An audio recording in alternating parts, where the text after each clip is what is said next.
Have you ever looked at your smartphone or, even one of those tiny smart gadgets and just wondered how they pack so much incredible power into something so, well, small?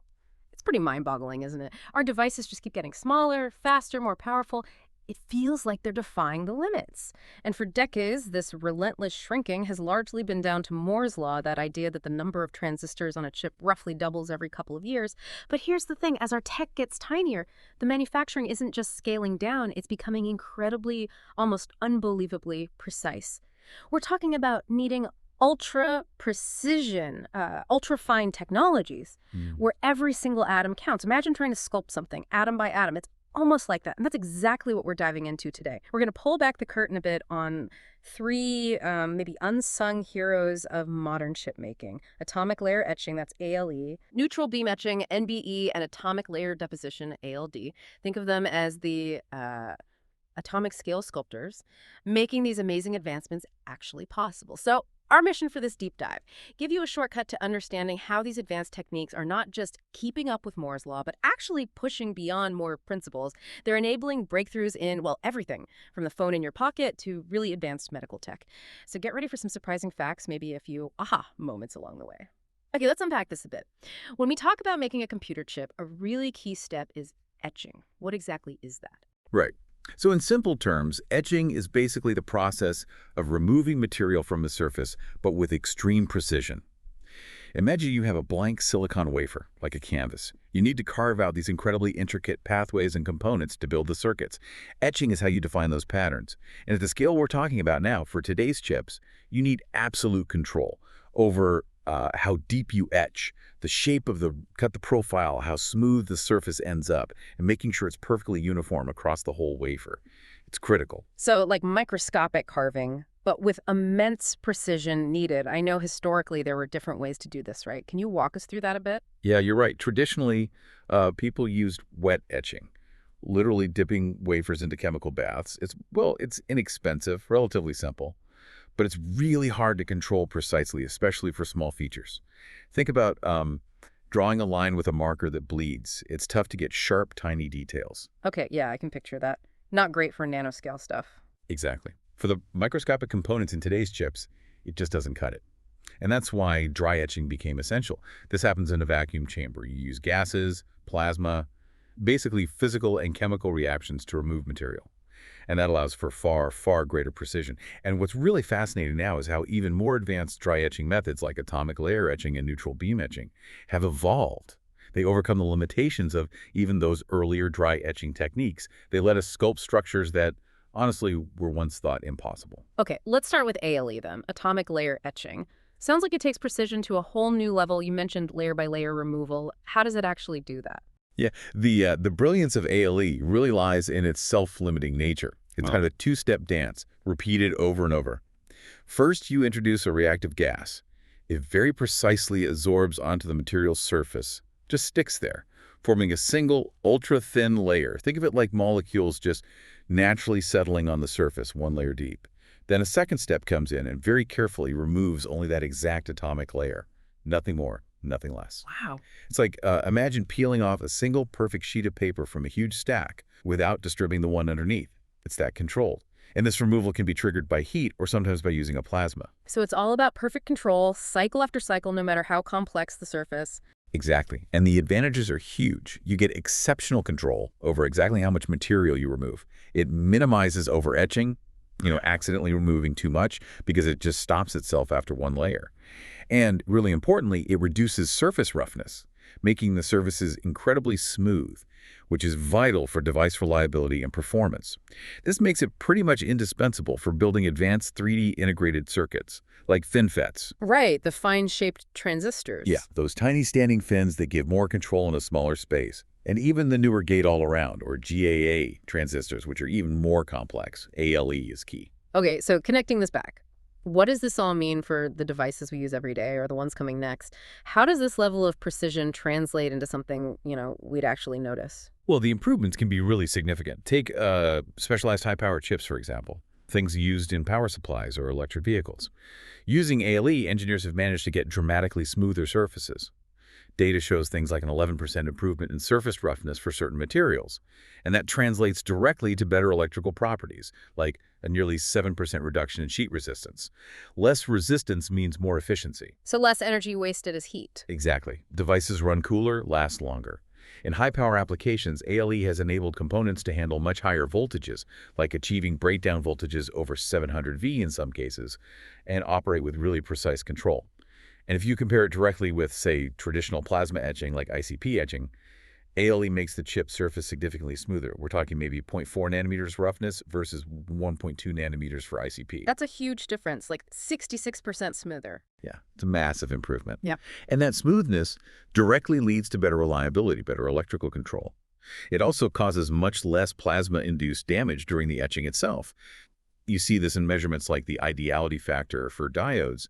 It can be cut in half, meaning the device works much closer to its theoretical perfection. It's almost like removing friction from a tiny machine. This atomic precision is truly transformative for performance and durability. Okay, but even with advanced plasma etching, it sounds like there's still a risk of damaging delicate parts of the chip. Is there a way to get around that? What's the next step for truly damage-free etching?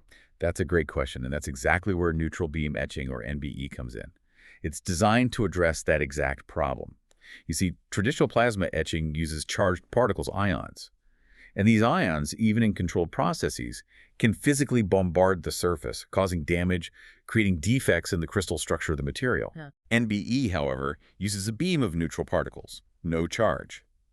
The setup is actually pretty clever. It typically uses two separate chambers. One chamber generates the plasma, like usual, but then the plasma passes through a special electrode, often made of carbon, that has these incredibly tiny apertures, like microscopic channels. As the charged ions from the plasma pass through these channels, they pick up electrons and lose their charge, becoming neutral atoms or molecules. Ah, so it neutralizes them before they hit the wafer. Exactly. And crucially, this process also filters out damaging high-energy UV photons that are also generated by the plasma.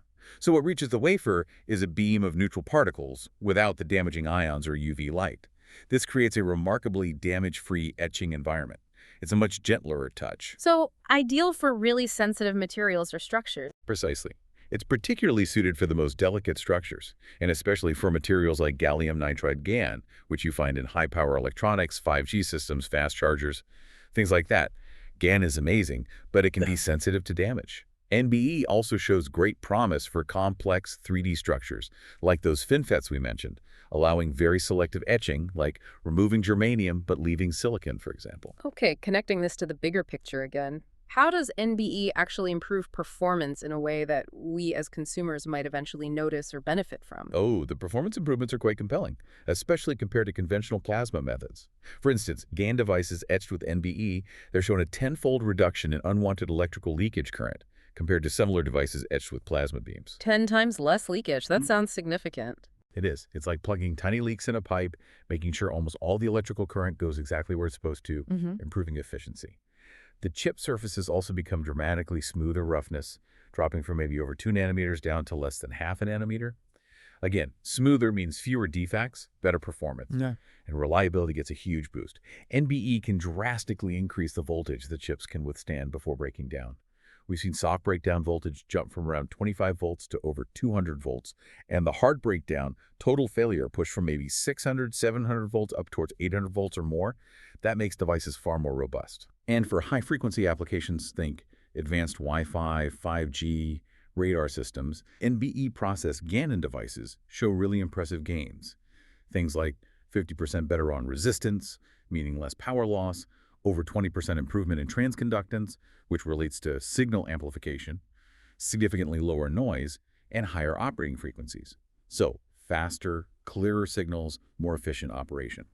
Even in things like micro-LEDs, NBE significantly reduces defects along the edges. This means smaller LEDs can maintain their brightness and efficiency much better than if they were etched with traditional methods. That's absolutely crucial for getting those next-gen, super high-resolution displays.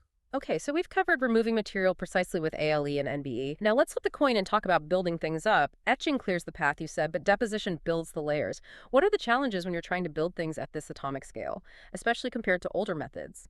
Right, so when you need to add thin layers of material insulators, conductors, semiconductors traditionally, Techniques like physical vapor deposition, PVD, or chemical vapor deposition, CVD, were the workhorses. But as devices shrink and get these incredibly complex 3D shapes, like those FinFET fins, these older methods struggle with two key things: conformality and precise thickness control. Conformality means getting a perfectly uniform coating over all those bumps and valleys and vertical sidewalls. Imagine trying to spray paint a complex sculpture perfectly evenly. It's hard. PVD tends to be line of sight, so it coats the tops well but struggles on the sides.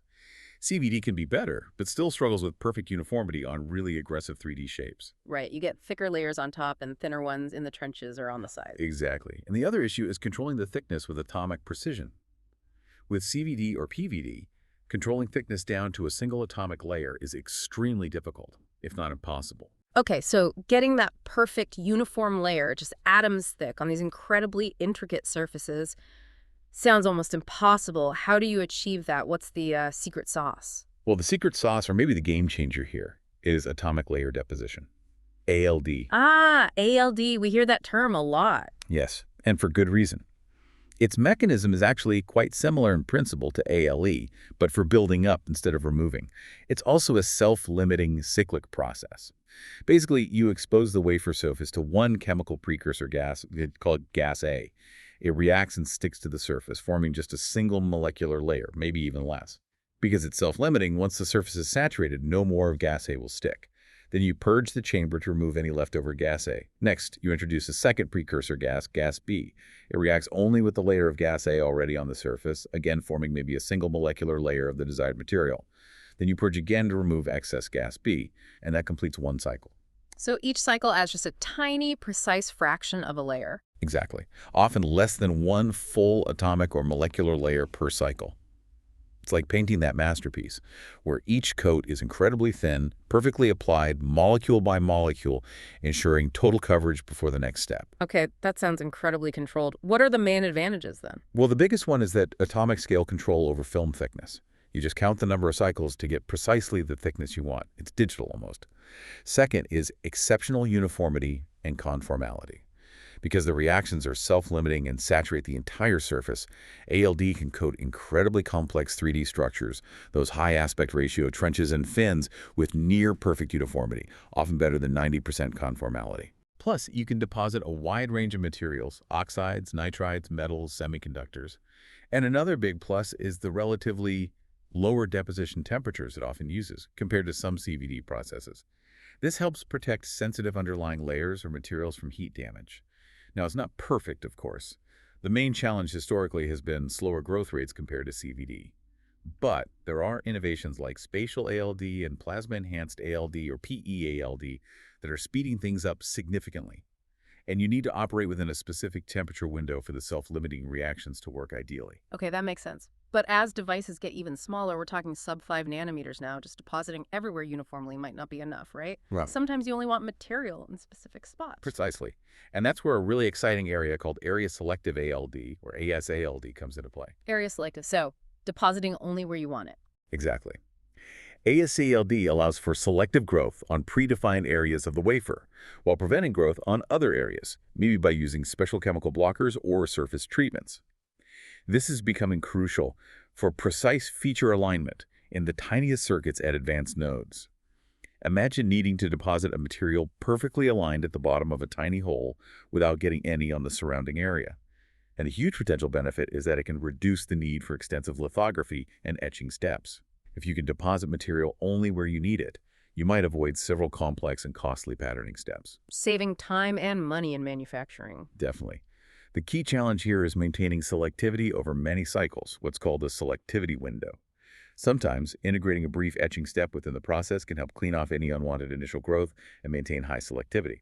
Researchers have shown really promising results, like selectively depositing titanium dioxide with 97% selectivity on patterned silicon surfaces, which is fantastic. So this precision painting, this ALD, how is it actually showing up in the tech we use every day? And what's coming next? What's the real-world impact? Oh, ALD's impact is already huge and growing across so many fields. Let's start with optoelectronics, so things like LEDs and displays. For those tiny micro-LEDs we talked about, ALD is used to passivate the sidewalls, basically sealing off defects. This stops energy loss, reduces leakage current dramatically, like almost 8 times better than older methods in some studies, and significantly boosts their brightness, their luminous efficiency. We've seen reports of EQE, that's external quantum efficiency, jumping by over 70% for small micro-LEDs, thanks to ALD passivation. So brighter, more efficient screens. Yes. And for OLED panels in your phone or TV, ALD provides ultra-thin encapsulation layers that protect the sensitive organic materials from moisture and oxygen, extending their lifespan significantly. Okay, what about inside the chips themselves, microelectronics? It's absolutely critical. In microelectronics and semiconductors, ALD is a cornerstone for those 3D FinFET transistors. ALD deposits the ultra-thin, high-quality, high-K dielectric layer right next to the channel. This is essential for good gate control and reducing power leakage. We're talking leakage current densities dropping by orders of magnitude, maybe from 10.6 down to 10 to 9 amps per square centimeter, while still maintaining good performance. Wow, that's a huge drop in wasted power. It is. For memory, like DRAM in your computer or NAND flash in your SSD, ALD helps create the tiny capacitors that store charge, increasing density by up to 30% in some DRAM designs and reducing leakage. In NAND flash, it ensures those complex multi-layer stacks are perfectly uniform, which is key for reliability and data retention. It's also used for depositing the metal gates in transistors, materials like titanium nitride, essential for reducing resistance and making transistors switch faster. And for the tiny copper interconnects the wiring inside the chip. ALD creates crucial barrier and liner layers, just nanometers thick, that stop the copper from diffusing where it shouldn't. This allows more copper volume, lowering resistance and speeding things up, while also reducing leakage between wires. And you mentioned flexible electronics. Yes. Because ALD can operate at lower temperatures, it's great for depositing high-performance materials like IGVO onto flexible plastic substrates for flexible displays or wearable sensors. You can get transistors with high mobility, meaning they switch fast, that are also transparent and reliable, even when bent. Okay, beyond our gadgets, any other big areas? Oh yes. ALD is making waves in environmental and energy tech, too. For solar cells, ALD layers act as passivation, reducing energy losses at the surface and boosting overall efficiency. For newer types like perovskite solar cells, ALD has shown it can increase power conversion efficiency significantly, maybe from 9.6% up to 11.2% in some studies, along with improving voltage and other key factors. In catalysis, speeding up chemical reactions for industry, ALD allows scientists to deposit catalytic materials like platinum or palladium, literally one atom at a time, onto a support surface. This creates highly active and stable catalysts that use precious metals much more efficiently. Imagine single atoms doing the work. That sounds incredibly efficient. It is. And in biomedicine, ALD creates ultra-thin, biocompatible coatings for medical implants, making them safer and less likely to be rejected by the body. It's also being explored for controlled drug delivery systems, coating drug particles to make them disperse better in inhalers, for example. And even for things like energy storage, improving battery electrodes, or creating advanced membranes for gas separation or water purification, it's truly a versatile, powerful tool at the nanoscale. So let's bring it all together. What does this all mean for you, the listener, and really the future of technology? We've explored this incredible precision, this versatility of ALD, ALE, and NBE. They really do sound like the absolute cutting edge of manufacturing. They absolutely are. These atomic-level controls are not just incremental improvements. They are fundamental enablers for producing the smaller, more efficient, and more reliable semiconductor devices that we increasingly rely on. They are the unsung heroes behind the advancements we see in things like those stunning micro-LED displays, the high-speed communications like 5G and beyond, and really the whole field of optoelectronics that lights up and connects our digital world. Without these techniques, progress would slow dramatically. So maybe consider this. Every time you use a modern phone, computer, smart device, you're interacting with the results of this invisible, almost unimaginable atomic-level engineering. These technologies, ALD, ALE, NBE, they aren't just making chips smaller. They're meticulously building the very foundation for our digital future, literally one atom at a time. It's truly incredible to think about the precision required and how these techniques will keep shaping what's possible right there in the palm of your hand.